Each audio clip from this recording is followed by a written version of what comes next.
Important, একটু দেখে নাও অঙ্কটা কেউ করছি আমি। দেওয়া আছে square by B plus C সমান B square by C plus A এবং C square by A plus B সমান 1 দেওয়া আছে। ঠিক আছে, তাহলে আমরা করবো কি না, এ স্কোয়ার সমান আমরা করলাম B plus C, B square সমান করবো আমরা কি সি প্লাস এ, আর সি স্কোয়ার সমান এ প্লাস বি। তাহলে আমি প্রথমে অঙ্কটা টুকে নিই। টুকে নেওয়ার পর দেখো আমরা করছি প্রথম টার্মটাকে উপরে এ দিয়ে গুণ করছি এবং নিচেও এ দিয়ে গুণ করছি। তো দ্বিতীয় টার্মটাকে উপরে বি দিয়ে গুণ করছি এবং নিচেও বি দ্বারা গুণ করছি।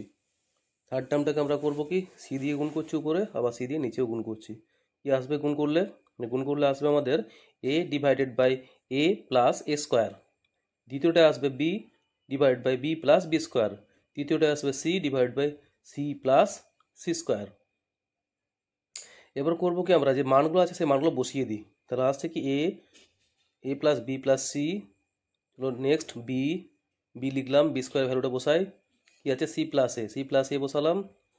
থার্ড টার্মে আসছি সি, সি সি স্কোয়ারের মানটা বসাচ্ছি, কি মান আছে এ প্লাস বি। তো সবগুলোকে নিয়ে আমরা এবারে একটা লসাগু করে নেবো, এ প্লাস বি প্লাস সি লসাগু হলো নিচে, উপর আসছে এ প্লাস বি প্লাস সি, কাটাকাটি করলাম, কত আসছে 1। ব্যাস এটাই অ্যান্সার চলে এসছে। ভালো লাগলে লাইক কমেন্টস এবং